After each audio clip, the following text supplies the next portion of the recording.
Minhas amigas, meus amigos, vamos prosseguir.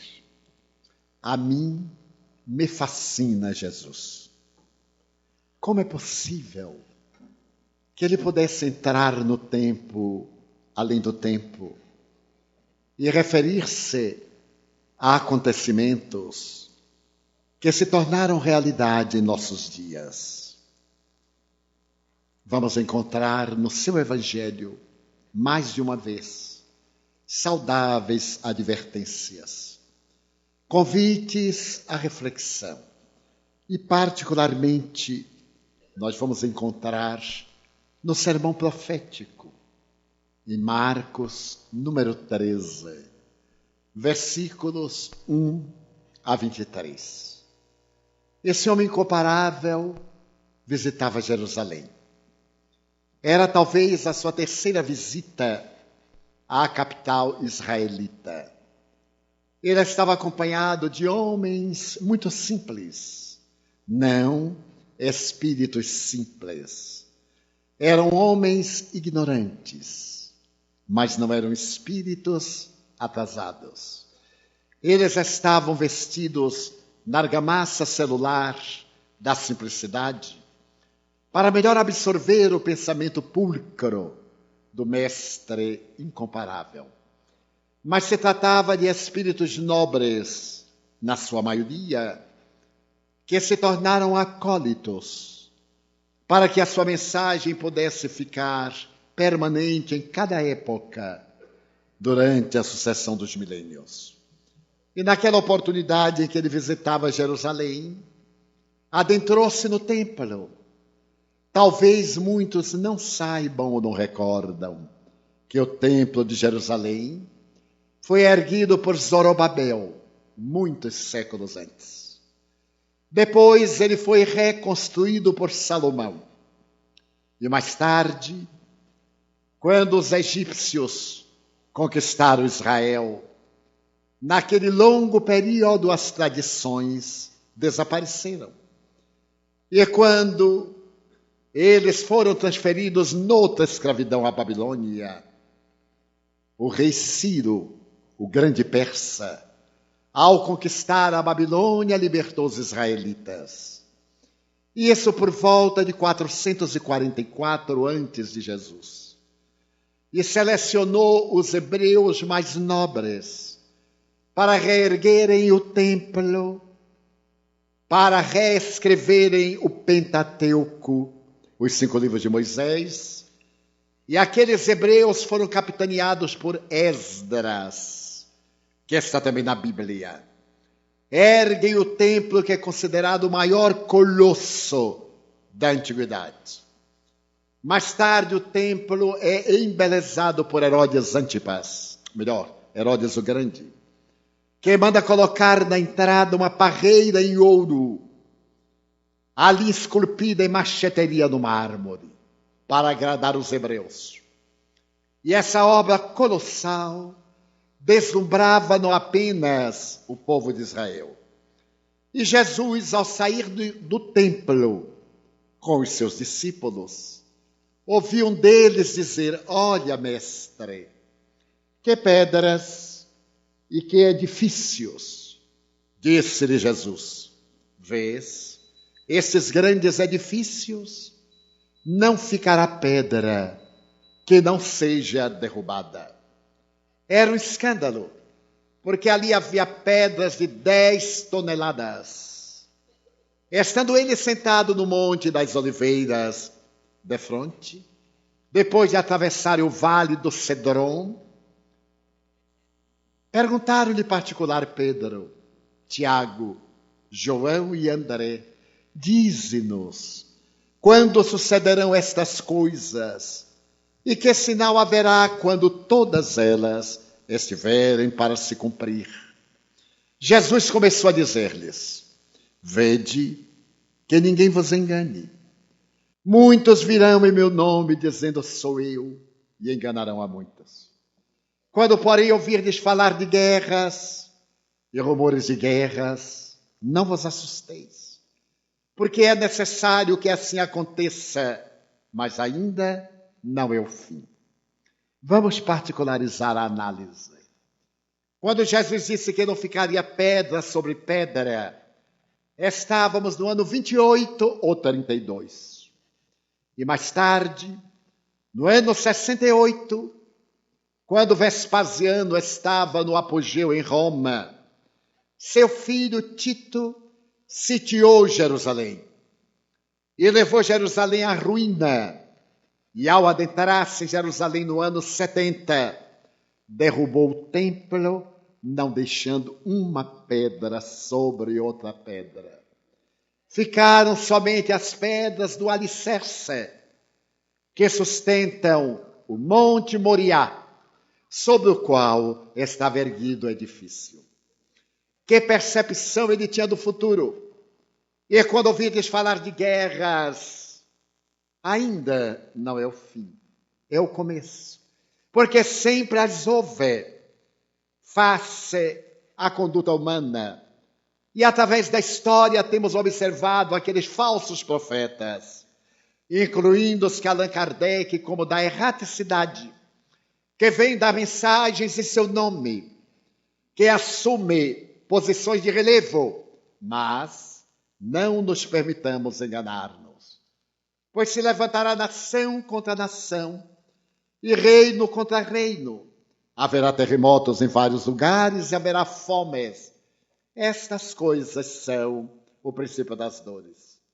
Estamos saindo da grande tragédia na África da fome, que deve matar 3 milhões de pessoas, por causa do ódio das duas etnias, uma das quais não permite que os alimentos cheguem à outra, sendo membros do mesmo clã. Então nós vemos essa percepção do mestre a respeito do futuro. O irmão entregará a morte a seu irmão e um pai a seu filho. Os filhos se levantarão contra seus pais e os farão morrer. Sereis também odiados de todos por causa do meu nome. Mas aquele que perseverar até o fim, esse será salvo. Jesus previu. E mais, então se alguém vos disser, eis aqui o Cristo, ou ei do acolá, não acrediteis. Levantar-se-ão falsos cristos, falsos profetas, farão milagres e prodígios, para enganar os eleitos, se possível for. Estai vós de sobreaviso, de antemão, vos tenho dito todas as coisas. Avisar-nos 19 séculos, quase 20 antes, para que nos não enganássemos, e continuamos enganando-nos. Então, o sermão profético abre a perspectiva dessa grande mudança. E porque ele nos amava com uma ternura infinita, oportunamente, dialogando conosco, ele percebeu nossos conflitos e disse, não se turbe o vosso coração. Crede em Deus, crede também em mim. Na casa de meu pai há muitas moradas. Allan Kardec é indubitavelmente o servidor fiel que irá decodificar as moradas a que se referia Jesus. Naquele tempo, as estrelas eram consideradas lâmpadas mágicas que Deus houvera colocado nos céus para tornar as noites menos escuras. E ele se refere a essas muitas moradas da casa do Pai. E Joana de Ângeles vem nos dizer que através das observações pelo singelo telescópio de Galileu e graças aos cálculos matemáticos foram se ampliando infinitamente os horizontes do universo, explicando como são e de que se constituem esses ninhos que oscilam fulgurantes além da imaginação humana, cantando a exuberância do a que Jesus, com sabedoria e eloquência, designara como moradas da casa do Pai. Este livro foi escrito nos anos 70, de forma que alguns dados estão já ultrapassados. Nos 100 bilhões de sóis, hoje 200 bilhões de sóis da Via Láctea, e dos 100 milhões de galáxias que aproximadamente existem, na sua quase totalidade maiores do que a nossa, palidamente se configuram os planos do universo, desafiando a inteligência humana a fim de que o homem penetre no amor e o amor responda sobre a grandeza da vida. Estes 200 bilhões de galáxias, graças ao telescópio Hubble, podemos em nossa casa abrir o site e ver galáxias devoradas pelos buracos negros e outras galáxias nascerem da poeira dos astros, cantando as glórias de Deus e desmentindo que no 7º dia Deus descansou. Nesta imagem mitológica de um Deus humano, quando Jesus disse: meu Pai, até hoje trabalha e eu também trabalho. A criação é infinita e não se detém. E diz Joana de Ângeles que, além delas, vencendo distâncias inimagináveis, impondo perplexidade às mentes mais audaciosas, foram recentemente detectadas as quasares, que são fontes quase estelares de energia, de radiação, as pulsares espaciais, as supernovas, que produzem brilho de até 10 milhões de vezes maiores do que o Sol. Eu não consigo uma luz maior do que a desse spotlight. 10 milhões de vezes. Porque, segundo os teóricos do Big Bang, a energia ainda está viajando na direção da órbita do universo finito. E quando ali chegam, retornam e encontram outras energias que vão. O seu encontro produz os quasares, produz as pulsares, que são fontes de energia. E a Terra parece tão pequenina diante dessa grandeza. Então, os astrônomos conceituados, Edmund Halley, Paul Otto Hess e Friedrich Wilhelm Bessel, entre outros, através de cálculos muito complexos, constataram que o nosso sistema solar gravita em torno de Alcione, uma estrela de terceira grandeza que se encontra a 440 anos-luz de distância da Terra. Abramos um parênteses. Estes dados, coletados a partir dos anos 30, encontram algumas reações em outros estudiosos hoje na internet. Pessoalmente, elejo-os como autênticos, o que não quer dizer que admita a possibilidade de estarem corretos aqueles que discrepam. Por isso, os colocamos. Então, esses notáveis astrônomos perceberam que em volta de Alcione há uma luminosidade estranha e peculiar. E o sistema solar gira em torno dela, Alcione, durante o período de 26 mil anos. E em cada 12 mil anos, o sistema solar aproxima-se dessa estrela grandiosa, que é circundada por uma imensa camada de fótons, penetrando-a e aí demorando-se por um período de 2 mil anos. Neste imenso fulcro de circunvalação, todo o nosso sistema gravita à volta de Alcione, das Pleiades, na constelação do Touro. As Pleiades são estrelas visíveis a olho nu desde a velha Grécia. E nos mapas zodiacais, elas apresentam-se. Então, nesse périplo de 26 mil anos, o sistema solar aproxima-se dessa estrela grandiosa em cada 12 mil e penetra na camada de fótons, aí demorando por 2 mil anos.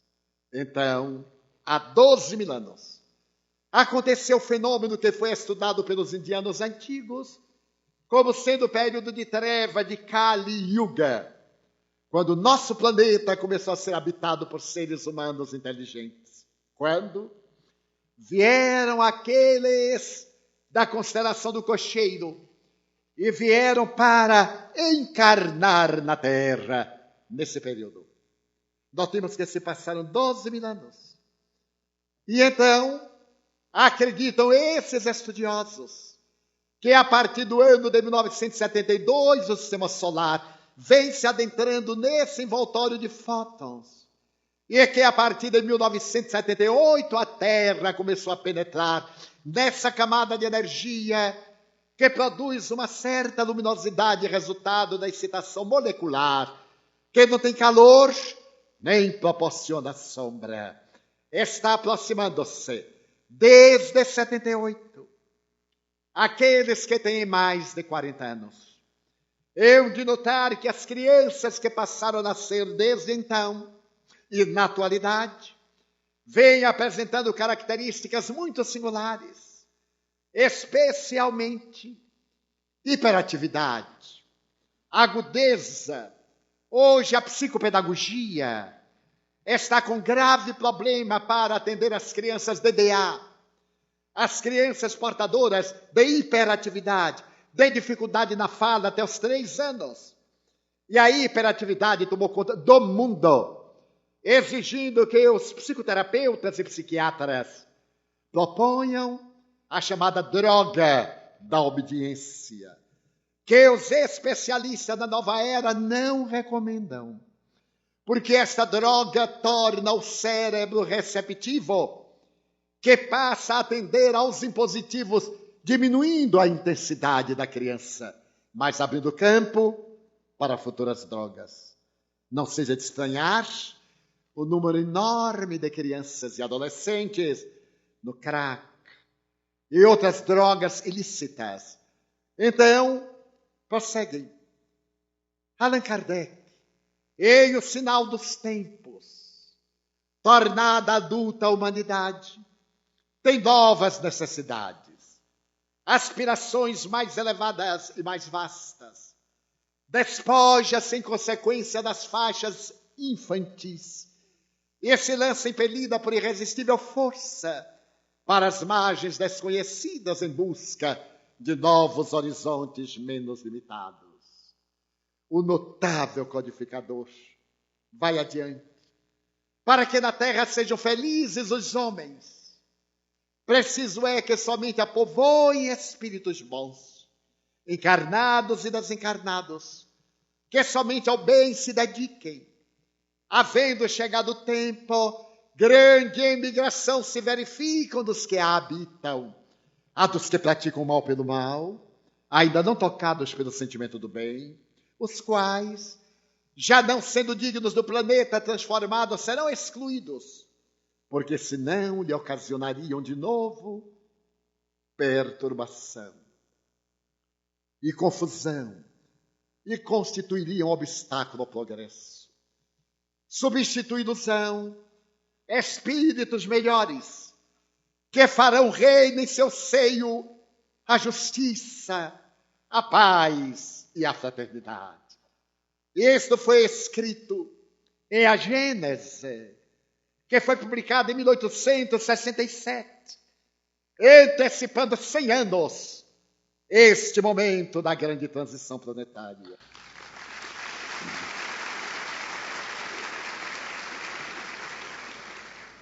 Continua o inesquecível codificador. Opera-se presentemente um desses movimentos gerais destinados a realizar uma remodelação da humanidade.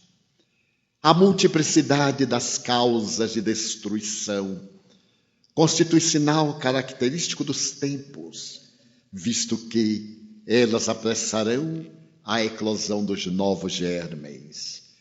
Quando somos surpreendidos pelas tragédias coletivas, interrogamo-nos, mas por quê? E Allan Kardec, também cioso das mesmas preocupações, interrogou as entidades venerandas, conforme exarado em O Livro dos Espíritos, na questão 728, que interroga: é lei da natureza a destruição? E respondem os guias da humanidade: preciso é que tudo se destrua para renascer e se regenerar. porque o que chamais de destruição não passa de uma transformação que tem por fim a renovação e a melhoria dos seres vivos. É a velha lei de Lavoisier, tudo se transforma. E Allan Kardec prossegue: com que fim fere Deus a humanidade por meio de flagelos destruidores? E as entidades amigas respondem de maneira tranquilizadora e otimista: para fazê-la progredir mais depressa. Já não dissemos ser a destruição uma necessidade para a regeneração moral dos espíritos que, em cada nova existência, sobe um degrau na escala do aperfeiçoamento? Preciso é que se veja o objetivo para que os resultados possam ser apreciados. Somente do vosso ponto de vista pessoal os apreciais, daí em que os qualificais de flagelos, por efeito do prejuízo que vos causam.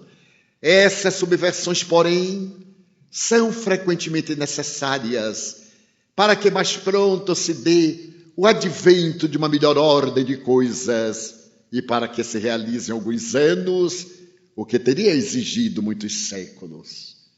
Através do vendaval, a floresta contorce-se, as plantas arrebentam-se, mas logo quando vem a calmaria, há uma explosão renovadora de perfumes e de frutos.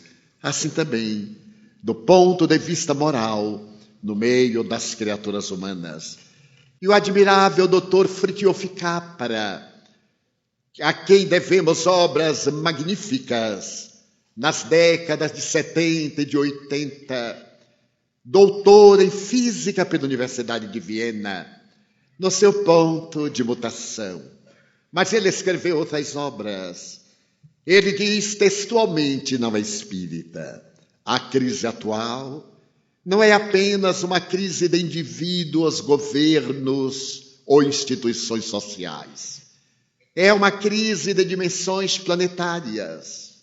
Como indivíduos, como sociedade, como civilização e como ecossistema planetário, estamos chegando ao momento decisivo. Confluem os fatores econômicos, sociológicos, os fatores sísmicos, para que se dê a grande eclosão. Há 3 anos jamais nos ocorreria acompanhar a crise econômica que se abateu sobre a grande pátria americana. E a semelhança de uma queda de dominós, a problemática do euro na Europa e de outras economias desvinculadas da moeda geral.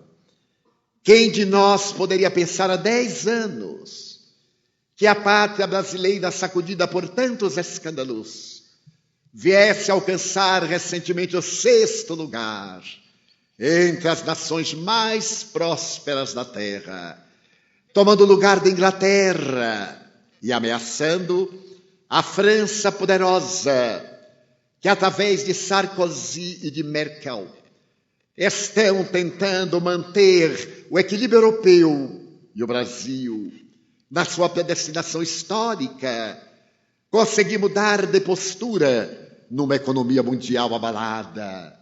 É que tudo converge para o mesmo fim. A problemática da Grécia, que estertora, as dificuldades de uma Espanha avassalada pelo desemprego, de um Portugal que cambaleia, de uma Itália que está fragilizada nas suas bases, de uma França também ameaçada. Nós estamos diante de uma renovação. Quando me recordo do Império Romano, as suas legiões tomando conta da terra, e lentamente a volta à casa, para a sede do Império, pela revolta dos bárbaros, das nações que desejaram a sua liberdade, e o retorno inevitável dessas legiões, que, chegando a Roma, encontraram o patriciado vencido pela depravação, o Senado avassalado pela corrupção moral, e a figura do imperador detestável pela criminalidade e a grande derrocada.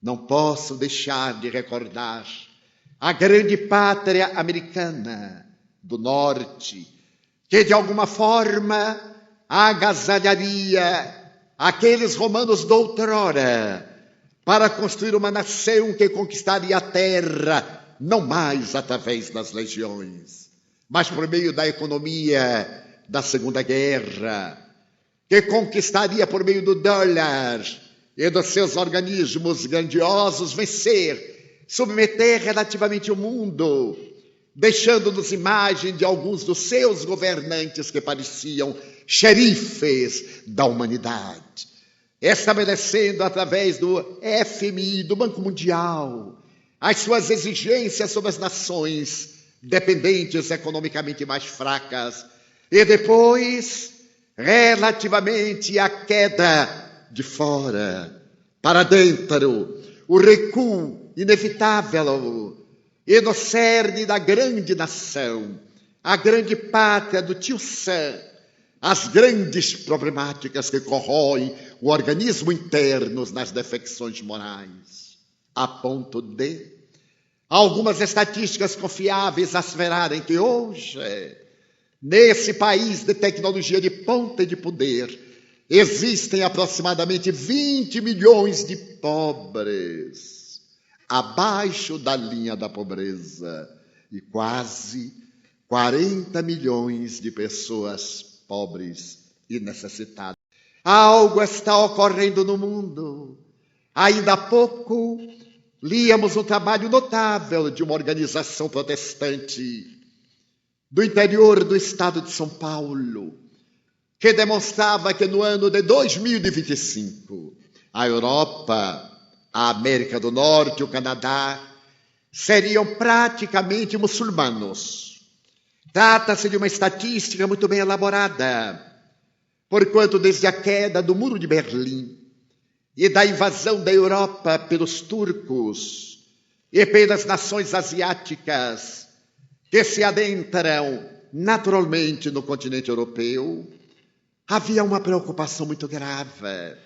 Enquanto o europeu tem, no máximo, 3 filhos, aqueles árabes e nacionalistas muçulmanos possuem família de 8 a 12 filhos.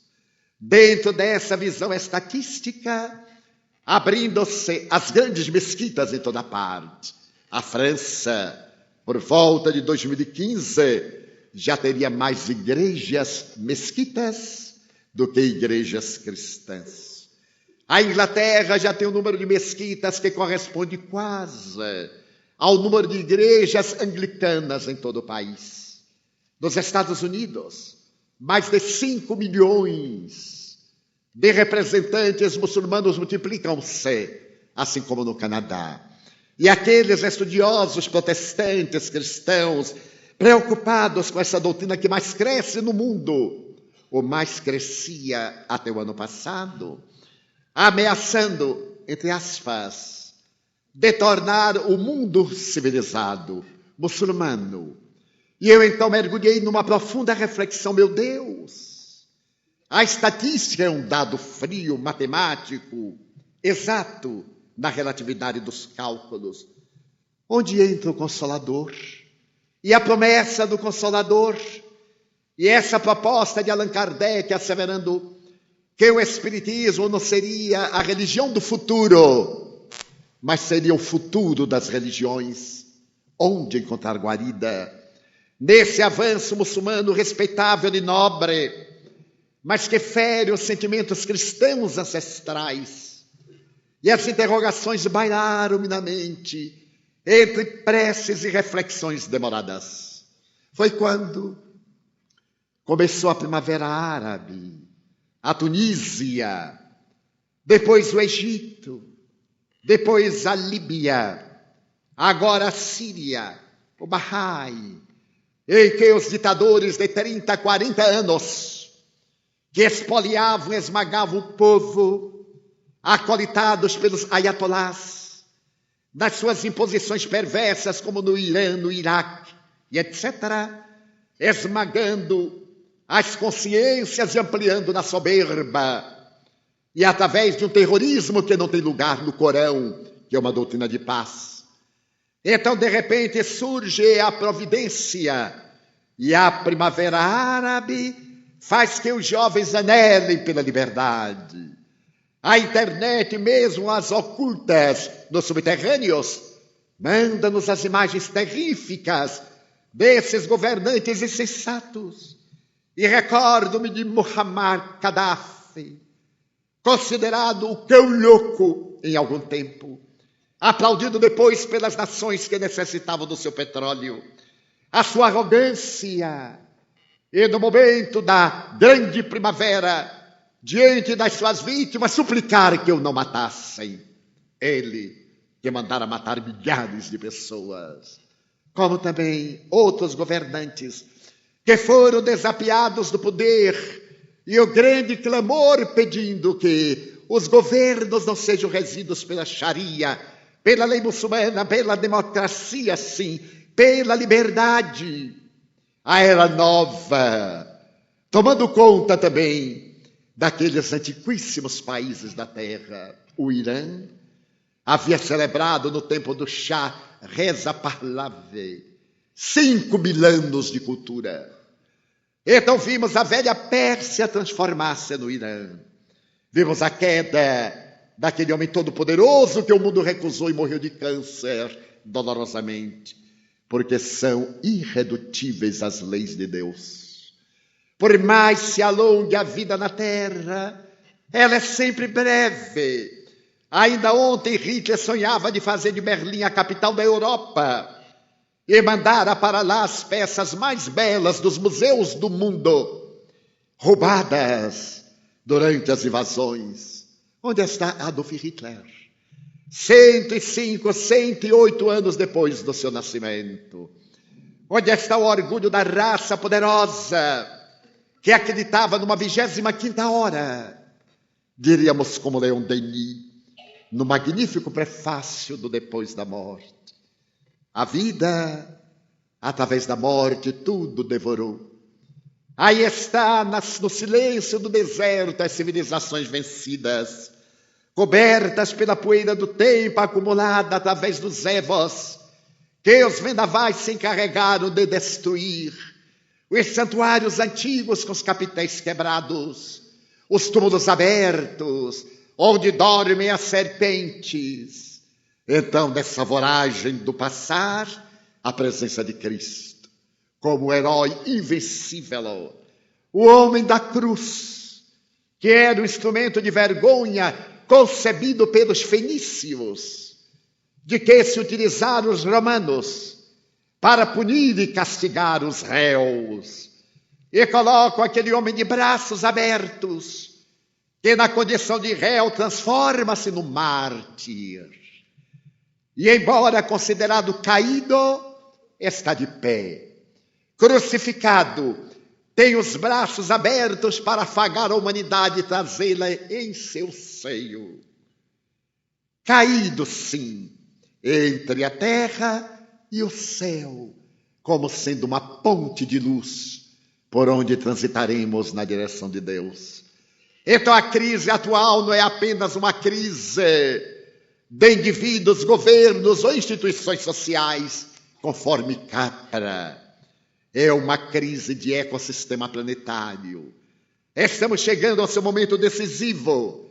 E ele vai além ao asseverar: enquanto a transformação está ocorrendo, a cultura declinante recusa-se a mudar, aferrando-se cada vez mais obstinada e rigidamente às suas ideias obsoletas. Então nós vemos a zombaria do materialismo que desfalece, a ironia daqueles que na falta de valores e intelecto morais para combaterem Deus, zombam, procurando dizer que tudo é resultado do caos, olvidando-se que o caos também tem uma ordem. O caos é uma ordem que vai estabelecer um programa dentro de diretrizes exatas pelas leis universais. Então essa cultura que se nega a mudar, aferrando-se cada vez mais à cultura do prazer, da sensualidade. Já não falamos mais a cultura do sexo, mas a cultura do erotismo. A função sexual cede lugar a um erotismo desbragado, em que os organismos exauridos necessitam de substâncias químicas para a função natural que foi esgotada.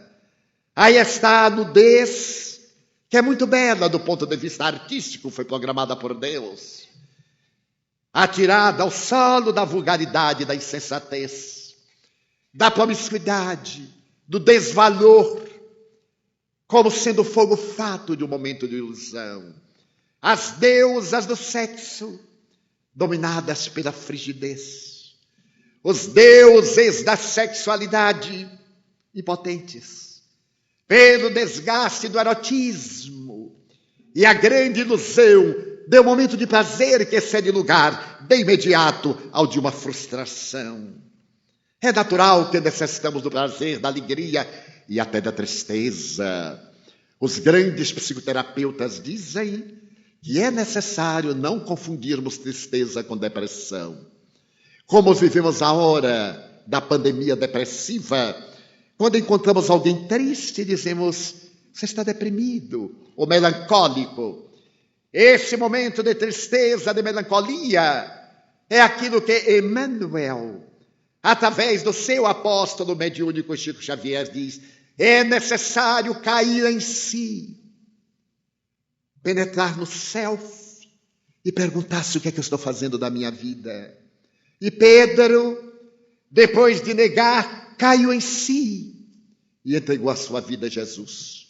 A ponto de, no momento em que deveria ser crucificado, bradar, segundo o mito, não me ponham de pé porque eu não mereço.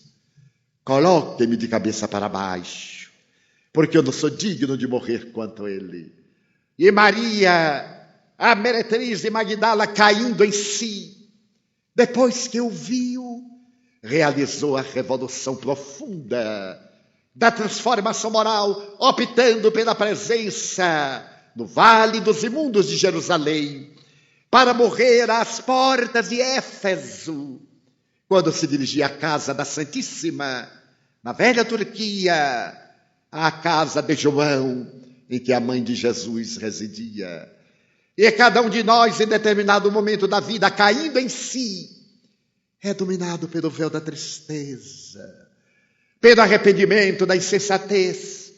Essa tristeza que oferece as bases para a reabilitação. Os gregos diziam que a depressão é punição dos deuses, mas Aristóteles, estudando a vida de Sócrates e de Platão, assevera que periodicamente eles entravam em melancolia, que era a palavra grega para a depressão, e que naqueles estados de melancolia eram inspirados pelos deuses. Então a melancolia tem dois aspectos. Aquele aspecto punitivo dos deuses, o transtorno, o fenômeno psicopatológico, e o momento de exaltação, o estado alterado de consciência. Quando nos vamos desligando das coisas que nada valem, quando olhamos aquilo a que atribuímos valor, e de repente nos damos conta que somente contamos conosco mesmos. Quando eu era jovem, eu tinha um certo fascínio por figuras japonesas. E muitas vezes deixava de lanchar para reunir valores e comprar os deuses que tinham sua origem no Japão e na China. Então, durante vários anos da minha juventude, eu colecionei aquelas figuras delicadas e estudei as suas histórias em um livro inesquecível de um autor chinês chamado Lin Yutang. Foi no período em que começavam as eletrolas e logo procurei o contato com a música clássica, a começar com Tchaikovsky, no seu célebre mitológico Lago do Cisne. Logo depois avancei a Beethoven, desde a 5ª à 9ª sinfonia. Comovia-me na 6ª sinfonia, a pastoral, e na 9ª sinfonia, essa enriquecedora considerada a mais bela do mundo. E assim fui acumulando os discos de 68 rotações. No ano de 1962, eu fui convidado a uma grave reflexão, a uma dor profunda. E naquele período de angústia, eu corri ao meu recanto de coisas encantadoras. E tomei Madame Butterfly de Puccini e coloquei na vitrola, porque a dor de Madame Butterfly parecia ser semelhante à minha dor. Então eu desliguei e recorri a uma música de Caruso. Então a voz grandiosa de Caruso penetrava-me como um punhal e eu digo, mas não é isso. Desliguei a vitrola, ela só me dava dor, que era meu encanto. Deixei uma luz mortiça e olhei os pequenos deuses. Eram todos mortos. Eu necessitava de vida, de alguém. Como é possível no mundo com bilhões de pessoas termos uma crise de soledade, de solidão? Então eu olhava e me detinha na história de cada deus sorridente. Mas ele era de porcelana. Eu necessitava de calor, de alguém que me dissesse, eu creio em você, eu estimo você, eu estou aqui, nada mais. Eu poderia ter buscado esse conforto nos meus pais, que eram pessoas modestas e carinhosas, em um grande amigo da minha família, que era meu braço direito. Mas não era que eu desejasse buscar, eu desejava encontrar. E então eu fui olhando cada peça e vendo que tudo era morto.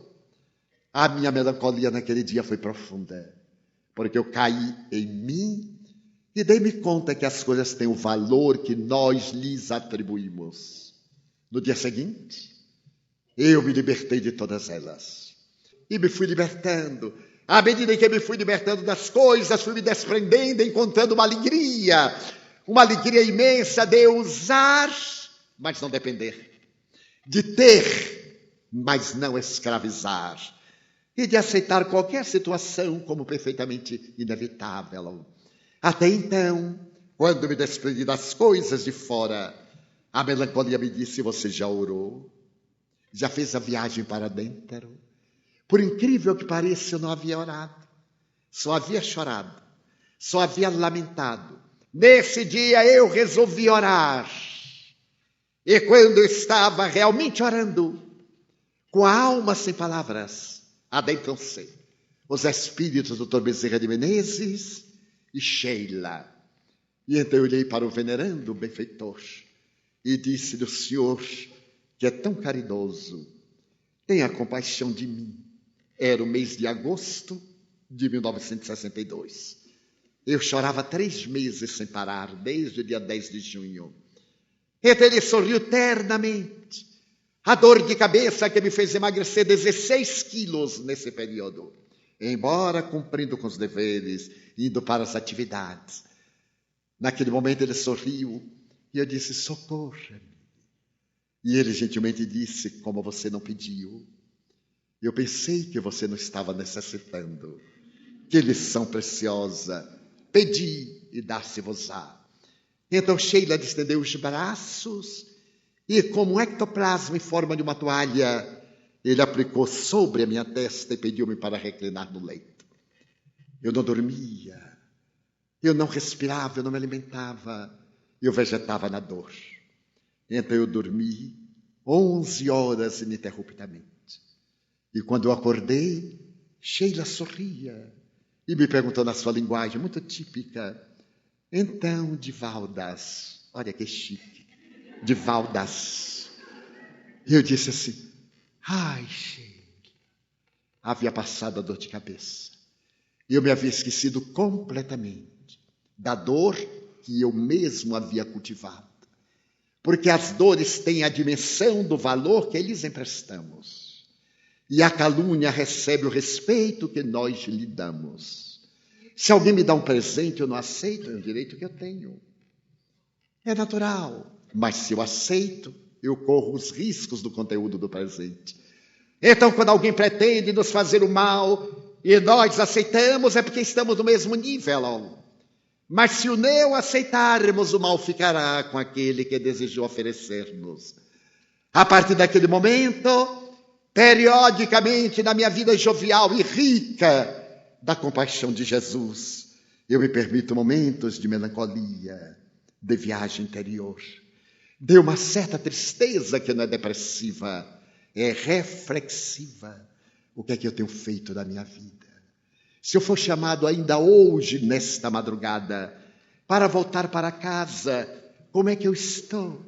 Como um dia Frei Leão perguntou a São Francisco: meu pai, se você soubesse que ia voltar ao entardecer para o reino, o que é que você faria?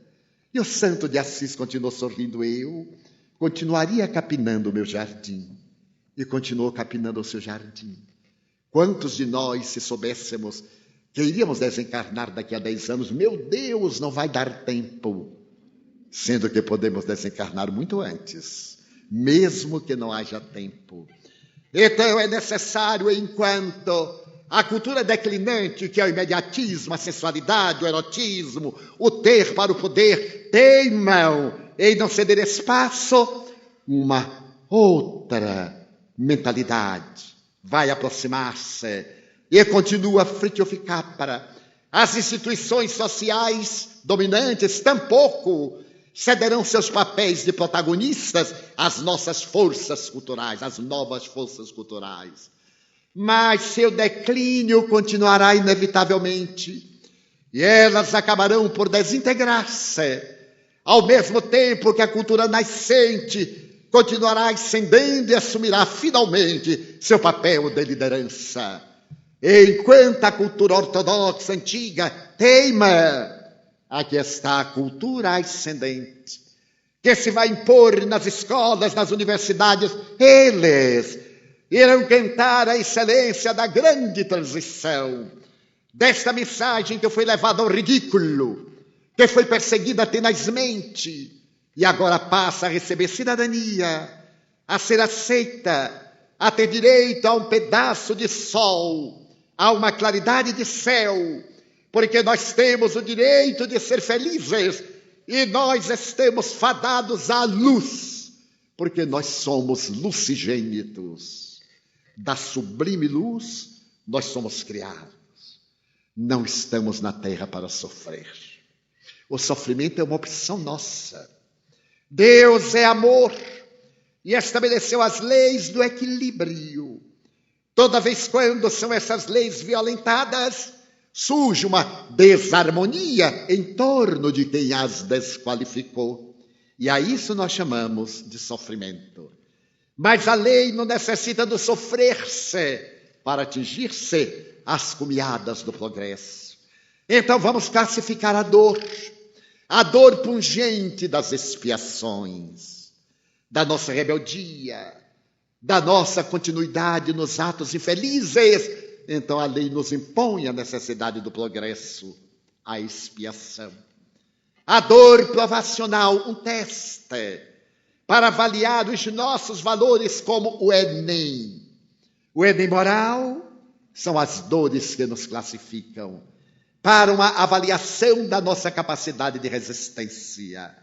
As dores por amor, aqueles que pedem para sofrer, sem terem qualquer débito, para nos ensinarem a nós, os endividados, a coragem diante dos resgates.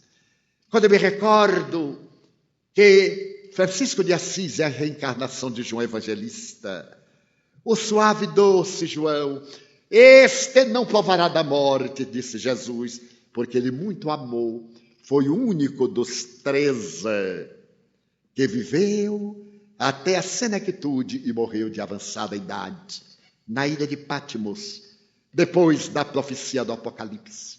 Ele renasce para trazer de volta Jesus na alta noite medieval e experimenta as dores mais afligantes, aquelas mais dolorosas, aquelas mais perversas, desde o tracoma que ele adquire no deserto quando vai com a cruzada para poder conversar com Maleque do Egito e toca a alma do dominador da região egípcia, ao câncer, as marcas que alguns historiadores dizem ser ranceníase, de tanto abraçar a lepra, era natural, os estigmas, e a imensa alegria de estar com os sinais de Jesus. Dor por amor e o próprio Mestre, sem nenhuma mácula, dar o testemunho do amor do seu mais elevado grau, que é a própria vida por amor àqueles para quem ele veio. Então a dor tem uma função positiva. E nós vamos encontrar no Evangelho a referência a essa dor bendita que nos agrilhoa e que nos liberta.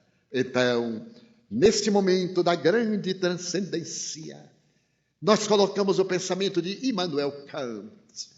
Duas coisas me enchem de admiração e estarrecimento crescente e constantes. Quanto mais tempo e mais sinceramente fico refletindo acerca delas. Os céus estrelados lá fora e a lei moral aqui dentro. Não há quem possa fugir em uma noite banhada de estrelas, caminhando por uma estrada sem nenhuma luminosidade artificial, e olhando esses céus estrelados, a pessoa dirá: meu Deus, eu vejo milhões de estrelas. E se equivoca, porque só existem visíveis a olho nu cerca de 5.000 estrelas. Equivale dizer, somente podemos ver 2.500 de cada vez, porque as outras estão do outro lado. Mas se alguém aqui estiver duvidando, hoje à noite pode contar para ver. Se nós usarmos o binóculo, poderemos ver 15.000. Se usarmos um telescópio doméstico, poderemos ver 100.000. Se usarmos um telescópio profissional, poderemos ver 1.000.000. Se formos a Monte Palomar, na Califórnia, e olharmos no seu telescópio, poderemos ver 30 milhões de estrelas. E se olharmos o Hubble, poderemos ver 200 milhões de galáxias cantando as glórias de Deus lá fora. E se fecharmos os olhos e meditarmos na nossa estrutura, levaremos a mão ao cérebro e tocaremos o computador mais extraordinário que o mundo contemporâneo jamais viu. 100 bilhões de neurônios, que produzem 63 neurocomunicadores ou neuropeptídeos, alguns dos quais são a razão da nossa alegria, da nossa melancolia, da nossa solidão. Iremos encontrar as endorfinas, a morfina do organismo, e observaremos que nosso corpo, que é constituído por 100 trilhões de células, que resiste às várias atmosferas, é frágil a um alfinete contaminado, que se nós tocarmos, uma virose perversa como ebola pode nos arrancar a vida em menos de 24 horas. No entanto, este corpo extraordinário é autorreparador. Ele tem 160.000 quilômetros de veias, artérias, vasos, em um circuito especializado e autossuficiente. Quando nós ferimos o corpo com alfinete, nós destruímos milhares de capilares, vasos sanguíneos superficiais, e outros de imediato tomam lugar. Se tomamos um corte e vem a hemorragia, o sangue atira um tampão de fibrina, uma substância que faz o coágulo, exceção aos hemofílicos, cantando as glórias de Deus. Então a lei moral está dentro de nós, é o Cristo interno, é o Deus interno das tradições esotéricas, é o Eidos de Platão em nós. Isso, como via Immanuel Kant, extraordinário filósofo, provocando nele uma grande admiração e um estarrecimento, porque nós somos universo em miniatura. Cada um de nós é uma glória celeste, caminhando pelos torpes e nobres caminhos da vida. Nesse grave momento da transição planetária, que nos amemos, que aprofundemos o nosso conceito de dignidade, que abandonemos essa falta de autoestímulo. Quem sou eu? Que saiamos do coitado de mim. Nós somos filhos de Deus. Essa é a proposta da nova era, que se nos assenhoreia de maneira brilhante e imensamente confortadora. Então eu gostaria de concluir a nossa etapa repetindo aqui a prece que o Espírito Manuel, Filomeno de Miranda, coloca no seu livro, ditada por São Francisco de Assis. E como eu ouvi um suave ruído de violão, se for possível, eu pediria que acompanhasse com a nossa prece. Mestre sublime Jesus, fazei que entendamos a vossa vontade e nunca a nossa, entregando-nos às vossas mãos fortes para conduzir-nos. Permiti que possamos desincumbir-nos dos deveres que nos cabem, mas não conforme os nossos desejos. Lançai vosso olhar sobre nós, a fim de que tenhamos a claridade da vossa ternura e não as sombras da nossa ignorância. Abençoai os nossos propósitos de servir-vos, quando somente nos temos preocupados em utilizar do vosso santo nome para servir-nos. Envolvei-nos na santificação dos vossos projetos, de forma que sejamos vós em nós, porquanto ainda não temos condições de estar em vós. Dominai os nossos anseios de poder e de prazer, auxiliando-nos na conquista real da renúncia e da abnegação. Ajudai-nos na compreensão dos nossos labores, amparando-nos em nossas dificuldades e socorrendo-nos quando mergulhados na argamassa celular. Facultai-nos a dádiva da vossa paz, de modo que a distribuamos por onde quer que nos encontremos, e todos a identifiquem, compreendendo que somos vossos servidores dedicados. E porque a morte restituiu-nos a vida gloriosa para continuarmos a trajetória de iluminação, favorecei-nos com a sabedoria para o êxito da viagem de ascensão, mesmo que tenhamos de mergulhar muitas vezes nas sombras da matéria, conduzindo, porém, a bússola do vosso afável coração apontando-nos o rumo. Senhor, intercedei junto ao Pai todo amor por vossos irmãos da retaguarda, que somos quase todos nós os trânsfugas do dever. Francisco de Assis. Irmãos da alma, irmãs do coração,